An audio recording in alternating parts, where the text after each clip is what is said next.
The superpower I would like to bring to this episode is a superpower of connection, in particularly human connection.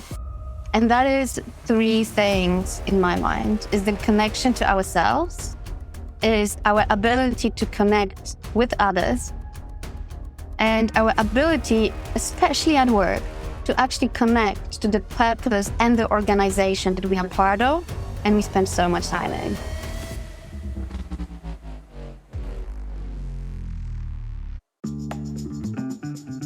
From the city of Peaky Blinders, Birmingham, England, I would like to introduce you to Paddy Dhanda.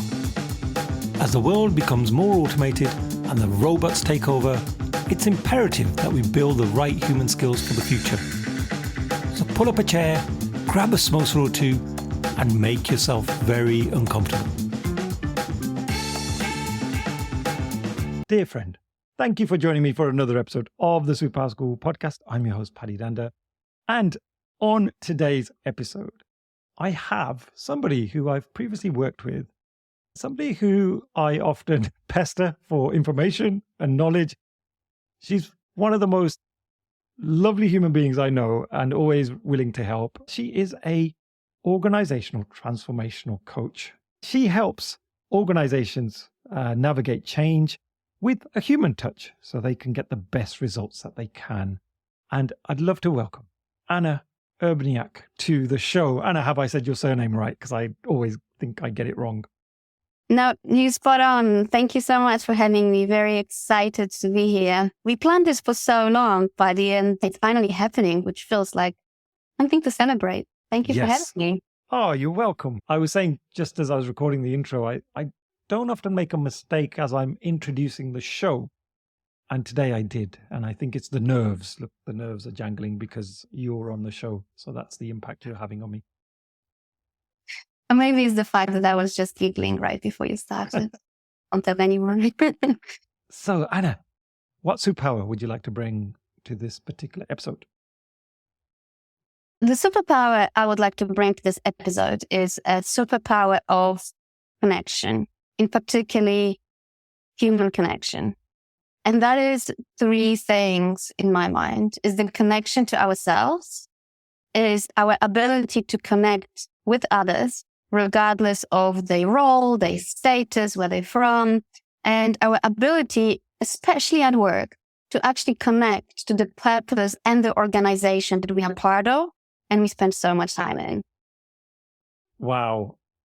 This is a coincidence because I'm doing a talk in a few weeks, which is all about connection. And pretty much that structure you've just mentioned there is the structure that I've written for the talk. So the first point was about connecting with yourself and having the right mindset, building that mindset. And then how do you bring that to connecting with others? So this is going to be a great learning experience for me because I think I'm going to be definitely slotting in some of your insights into my talk. So really excited for this conversation. But before we do that, Anna, you have a very unique surname. So for anyone that doesn't know you, could you tell us a little bit about your background, where you've come from, and how did you get into all of this type of work? I am originally Polish. If I was to pronounce my name with a very Polish accent, it will be Anna Urbaniak. So it's very different from anything people normally say, but I don't have a very strong attachment to that. So that's cool. So I am Polish. I grew up in a super small town in Poland, and it was in the times of the 80s, just when the communism ended. And then I think I was one of the first generations to go to primary school post the communism. The only part that is relevant of that is probably like a heightened sense of security, because I always find myself being very courageous and adventurous and wanted to try new things, experience different things, meet new people, like always been fascinated by all the Airbnb guests. It wasn't called Airbnb back then, that came to my grandmother's house, being just like, oh my God, life can be so much more than what I see in this small town. But the family around, the small town, the protectiveness, the security over what might happen, the uncertainty of the times, led to my parents really holding on to me until like I was 18. And then I was like, Now the world is the oyster. I'm off. But to cut the long story short, I recently posted about having big aspiration, wanting to go to the best school at the best university here in Poland, and I got rejected. And I say more about that in that post, but what that led to me not even being able to go for my second choice, but going for my backup plan. Long story short, the backup plan ended up being a smaller university that I was able to excel at. And then that led to me being like, you know what? I always dreamt of being in a big city. There wasn't a bigger city that could be in than London. My first career dream was actually to be a diplomat. So after graduating my Polish university, I applied for every single Polish diplomatic mission in the world. I sent back then letters to about over 100 diplomatic missions like embassies and consulates requesting or applying for internship. And that's how I ended up in London. Because when I got Did you get any replies after all those letters? Yes, I did. Funny enough, I did. I got accepted to London and Austria. Oh, wow. Back then, London was our top bilateral relations country that Poland had a relationship with because of the Second World War, etc. So I was like, I've got to go to London. This is the top of the top. And wanting more is probably something to deal with there, always wanting to go higher, the Achiever badge. And that's how I ended up in London. After the internship, I ended up applying for a master's degree at the Diplomatic Academy of London. So I am your in-house fully qualified diplomat. I graduated from that. And then I realized that having done those internships, that diplomatic service is very much about serving your country and very much about projecting the current agenda of your country. So it requires a lot of patriotism. It also requires a lot of following instructions or complying with the agenda of the government in power. I was in my 20s. I still had the energy to change the world. I was like, no, I want to make things better. I want to change the world. I might come back to being diplomat when I'm in my 50s. So that was the seed after doing my first degree to be like, no, there is something else that is calling for me. And that was change. So since then, I navigated my career choices to lead me to organizational change and transformations. And that's what I have been doing for solely focusing on the change and transformation for, I think it's heading towards 15 years soon, probably about 12 years now. So you're about 5 when you started? Yeah, thanks. Oh, well, Anna, it's phenomenal amount of knowledge that you have, because I remember when we were working in a previous organization, you'd be buzzing with lots of insights and I would say fresh perspectives, because I always knew if I have a conversation with you, I'm going to learn something different. It wasn't just the norm as everybody else was pushing. There'd be always some interesting insights from you. We're talking about connection, and could you go a little bit deeper for me on the first point you mentioned about connecting with yourself?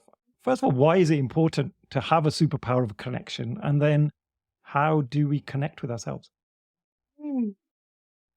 Great question. So maybe I start with what connection actually is. Connection is a relationship between two things that is of tangible or intangible nature. When we talk about connection, we can have connection to things, we can have connection to ideas, we can have connection to things that might not be tangible, like a human you can touch. And the reason why we start with connection with ourselves is because at the end of the day, I truly believe that each and every one of us are here for a reason and are here with the gift to share.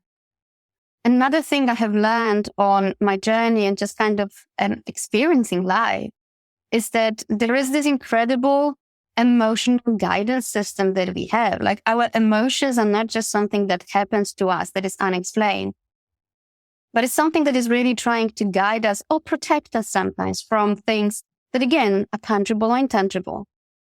So the reason why we start with the importance of the connection to ourselves is that only knowing ourselves, we can then understand what is our connection to something else. Is it because we value something? Is it because we've experienced something in the past? Is it because those are the kind of things that we perceive that are necessary to be connected to? So we can only understand our connection to other things when we understand ourselves. Then understanding ourselves, and this is your probably textbook mindfulness, that it starts with practicing awareness of what is happening for me. It is much simpler than you think and much harder than you think at the same time. Because it's as simple as stopping and be like, what's going on for me? But when we have the heightened of the emotions, we don't always feel what's going on for us. That's why self-awareness is important if we can in the moment. It's like, oh, something happened there. But you might not always be capable to unpack it there and then. So that's where the second layer of connecting with yourselves come in, which will be self-reflection. So kind of reflecting with someone or on your own, depending what resources you've got available and what works for you. What was going on there? I really responded strongly. Why did I get so agitated? Like this person maybe hasn't done anything wrong. But all of a sudden I felt like blaming them for what they said. But it wasn't them, it's what they said that perhaps triggered me in that conversation. And then I think another layer to self-awareness and then self-reflection is that's where this gut feeling comes in. And being able to differentiate between, am I feeling this because something is trying to protect me or is it trying to teach me something? Or even the other way around. Sometimes I had those moments when I would meet someone and I would just have that gut feeling like, I know you from somewhere, or me and you need to talk, right? And following that gut feeling and trusting that it's there for a reason is not like, okay, yeah, it's just another person, just don't overdo it, right? That's another thing that we can always only tap into if we start paying attention to ourselves. And then I think from this point or this space of being aware of who we are, what we value, what is going on for us emotionally, we can then arrive at the place of genuinely what is our intention for connecting with something or someone else.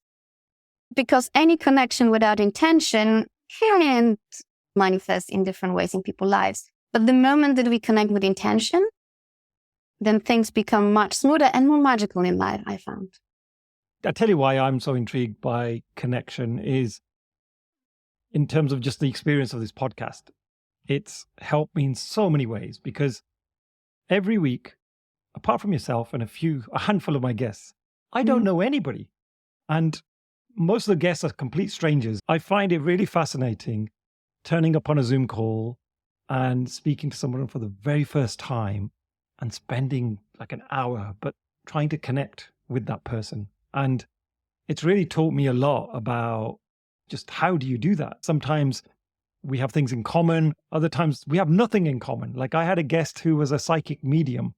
Now, I have no idea about that particular profession, but we connected on so many other levels. And there's so many human levels that we connected on, which was amazing. And I recently had an American Air Force fighter jet pilot. Again, I can just about drive a car and I never mind flying an airplane. And I'm scared of heights. So again, that was crazy. But the other interesting thing for me was when we're growing up, for good reason, our parents tell us don't speak to strangers, right? Mm-hmm. Don't speak to strangers. And so, especially because I was an only child, I didn't have any brothers or sisters, I think I lived a fairly quiet life and didn't really know how to connect to people because I wasn't really put in those situations. And when you start work, you're told it's good to network, it's good to connect, it's good to engage with lots of people. So I think from what you're saying, just being cognizant of your own mindset and the way that you think about yourself is a really good first step, and just understanding yourself. And then start to think about how do I connect with all these other people. But the bit that was really intriguing, because I've found this as well, I usually refer to it as positive energy. Like I normally connect with people that have positive energy. But is it positive energy or what is that thing, like you said, in your gut that draws you to certain people closer than others? It's a great mystery what that thing is. For me personally is accepting that as a mystery and yet trusting it. Depending on the discipline you're going to look at it from. So your psychic medium would have probably said it's something to do with the auras and past lives. And maybe the reason why we connected is because in the previous lives we were best friends or maybe we're siblings. So one would explain it like that, right? Mm-hmm. That's crazy, right? Another person might explain it by pure psychology. So you see something in that person that either is like you or like what you would like to be. Because apparently the psychology, or one of the schools of psychology, says that we are attracted to people who are either like us or who we would like to be, so who we admire. We're not necessarily attracted to people who are complete opposites to us. If we don't admire or we don't see our mirror reflection in them, we're not attracted to them. Yeah. Right? Another school of thought might give you another explanation of what that gut feeling is, right? It's like more neuroscience will probably talk about the subconscious mind. So it might be that protective mechanism, or is something that is giving you reassurance based on the certain conditions that are in the environment, the facial expression of the person that reminds you of the mother, whatever that is. And another school of thought, quantum physics, will say it's vibration. So I think it was very flattering what you said about that I always would have a different angle to a subject. For a very long time, I felt that I had commitment issues as a person. I couldn't commit to a job. I still cannot fully commit to long-term friendships. And it's not necessarily, and I always felt bad about it because the society teaches us that you've got to commit, you've got to focus. And I always find myself and describe myself as the butterfly. I was like, I go there, I sit on that flower, I enjoy the view, I take what kind of serves me or what I can or give what I can, and then I'm off. I go to another flower. I recently came across the term called multi-potentialist. Oh, say that one again for me. Multi-potentialist. Multi-potentialist. Yeah, so it's like when you have multiple potentials. Wow, okay. Interesting term. When you basically get interested in the topic and you will go like deep enough, and then you will bounce back and you will go into another one. And then you start connecting different disciplines. So you become, because you see multiple potential in different disciplines that can come together and generate even greater insight. And I feel like what I'm doing right now with the answer to your question about what is that gut feeling is a little bit like that. It depending the perspective you take it from, depends what you believe in. For a religious person, it will be the God and the angels and the soul. Right? For someone very logical would be just like, I just like the guy. Not a biggie. Don't tell me about a gut feeling. But many CEOs make decisions from that place of they just trust their gut feeling. And it says that some of the best decisions are taken from that place, but they don't dwell on it where it comes from. So it also depends on the level of relationship you want to build and what you believe in, etc. Have you ever had the moment when you felt like a miracle just happened? Like, how did I just meet this person? That was my dream. Or you felt like life is happening for you, being just like, oh my God, I always wanted to go to LA and they invited me to go for that conference. Have you had a moment like that? I just had one before this call, actually. I was speaking to some people who have invited me to a conference in New York. And I've been saying for ages, I would love to take the family to New York. So that was cool. If we truly connect to our heart and we think about our professional and personal lives, we all had those moments that felt like miracles, like magic. Different disciplines call them different things. And I think when they give us a good feelings, when they work, when we've learned that we can trust them and they lead to positive places, then I think it's our choice to trust them regardless where they come from. And I think the more we connect with that, the more we can be deliberate of our choices and our relationship with that gut feeling. In my experience, like the more you connect to it, the more it's going to be there for you. Other people got law of attraction. I forgot about that one. Because that's just you going to New York. I'm like, that's law of attraction, which is lovely. And all of those different disciplines have something to offer, some kind of depth of understanding, some kind of ability to just resonate, ability to feel seen or to feel understood. And they will help us in different times in our lives. What is that feeling for you? What is that feeling for me? Yeah, the gut feeling. What does that mean to you? I think a lot of the time I put it down to positive energy, or that the energy between us is somehow compatible. Sometimes you find toxic energy, and it can be where people are very negative about everything. And I just like go, I need to move. But when I find people that are positive, I'm naturally drawn towards them. So that could also align with the psychology perspective that you mentioned there. If we're having this conversation, I'm very down and I'm just talking like this, and you're probably going to go, I could have been doing so many other useful things right now, but I'm talking to this guy who has no energy. So being a bit upbeat, I think it really helps with that connection. Now, you mentioned CEOs there, and I know you have a great story about meeting probably one of the richest men in the world. He warmed to you. And for someone to be able to do that to somebody in such a position, there's something special. So could you tell us that story? Yes. So the particular story that you refer to, it was my first time meeting the chairman of the company. And it was a boardroom. And it was probably around a dozen of people in the room. And I was the only female in that room, as you would have imagined. And without going into details, the chairman was expressing some direction or some kind of expressing his viewpoint or a particular matter that he was trying to get the group of people around the table to join up as a shared group of people or as a team and go the same direction. And so what happened is there were various attempts of trying to fully understand where this gentleman is coming from. Because we all have different backgrounds, we use different language. For many of those people, maybe English is not their first language. For others, it is. And it sometimes makes it quite difficult to encode our intention of communication versus how it is received. There's a whole science around that. And my diplomatic training went into play there. And I was just like, I know that all of those people are saying the same thing, but just in different words. And by saying it in different words, they create miscommunication or perception of misalignment, right? It got the point where I gathered up my own kind of courage. And I've noticed how do people get to speak. It's my first time in the room, completely different culture. So I am trying to be also very aware of what's going on. And I think that's also one of the skills that I have really hard worked on, is to be able to read the room beyond the words, but also into how do things get done around here? And so what I've realized is that eye contact and a little bit of a gesture just gets the attention to say, okay, you have something to say. And that's when the chairman will ask you to speak. And that's what I've tried. I was like, okay, that's what I need to do. So that's what I've tried. And that's where I tried to summarize the conversation, where everyone was coming from, where the chairman was coming from, and was very careful. And I was making very detailed notes as everything was going on about what is the shared ground here and how can I use everyone's words in order to help to bring alignment.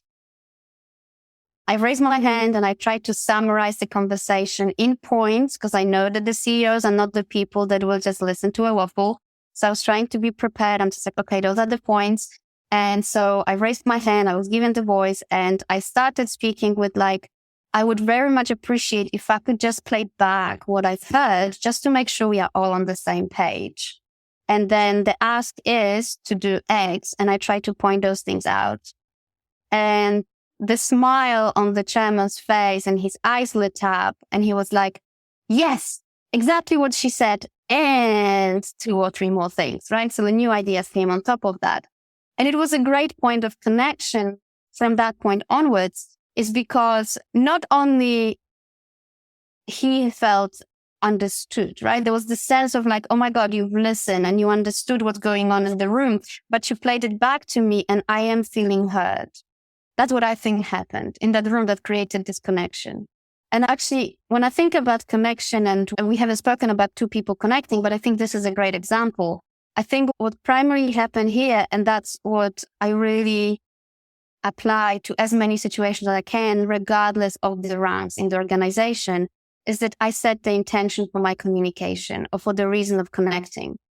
And when that intention comes from trying to help someone else, it's how is that I can be of service in this room? How is that I can help? How is that I can help to achieve the common goal?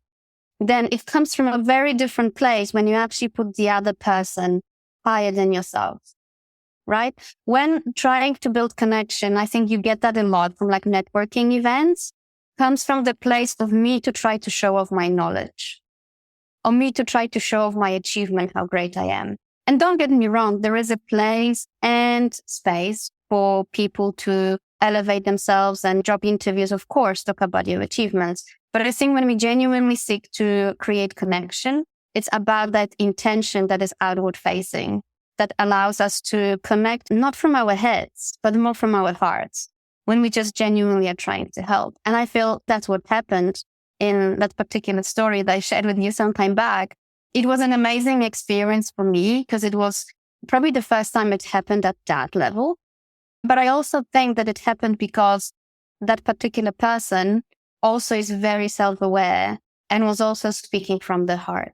So it wasn't the ego speaking. It wasn't the numbers. It wasn't the managerial bluff. It was genuinely coming from the place of trying to do something good for the customer, something good for the organization. Oh, thank you, Anna, for sharing that. And I think a lot of us, me included, when we're talking to people quite senior in an organization, it can be very overwhelming and difficult to have those conversations sometimes. And we can just end up shying away. So it's great to hear you had the courage to actually speak up and share your perspective, which sounds like it really helped you elevate the conversation even further. So that's amazing. Now, Anna, we are running fast out of time. I think we could have probably had an extra long episode today and we probably would still not have enough time, but I will look to get you back on the show because I really want to explore more of your insights. And hopefully by then, you and I will have tried out a few different things when it comes to connection. We can come back together and talk about what's worked, what hasn't. If anybody is interested in learning more, are there any resources, any books that you would particularly recommend?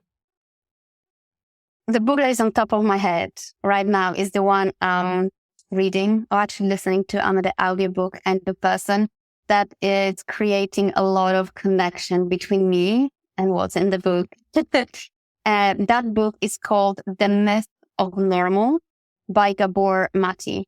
So it's very much from the perspective of understanding ourselves. And it actually has very similar layers to what we spoke about. It's about the connection with ourselves, it's the connection with our immediate people in our lives. Chapter 14, which I'm on, is about the connection to the workplace. But then it also talks about the connection that we have and how that connection works both ways. Why the political system, the cultural system, religion, economy, social system, etc. So it's quite big when it comes to connection and how everything is connected. If there is one book I can recommend, it will be this one. Oh, thank you so much, Anna. I will be definitely checking that one out. So, Anna, thank you so much. And by the way, how can people get in touch with you? So the best place to connect with me will be LinkedIn. You can also find me on my website, which is annaurbaniak.com. And I actually have a special gift for your listeners. I think you're doing such an amazing job, Paddy, with your podcast. And I think exploring our superpowers is so important because I truly believe that one person that is connected to who they truly are and do their work with the meaning and the purpose they connected to can make much more difference than 100 people doing the job mindlessly. So if you find yourself in one of those people who feel like, you know what, the connection to myself is so important to me, I would love to talk more. Maybe you're impacted by the workplace and the dynamics of the workplace. So I would love for you to read. The first 3 people that send me an email with the subject superpower get a 1-hour free coaching session with me. Well, hey. My email address is anna@annaurbaniak.com. So send me an email, subject superpower, and the first 3 people will get to talk and we can explore more in your particular context, in your organization, whatever challenge you've got. We talk more. Oh, awesome. And I will share the email in the show notes as well, just in case somebody wants to check that out for sure. So thank you so much, Anna. You've been a superstar as always. Really appreciate you taking the time today and sharing your valuable insights. Thank you so much for having me. And let us know what you got away from it.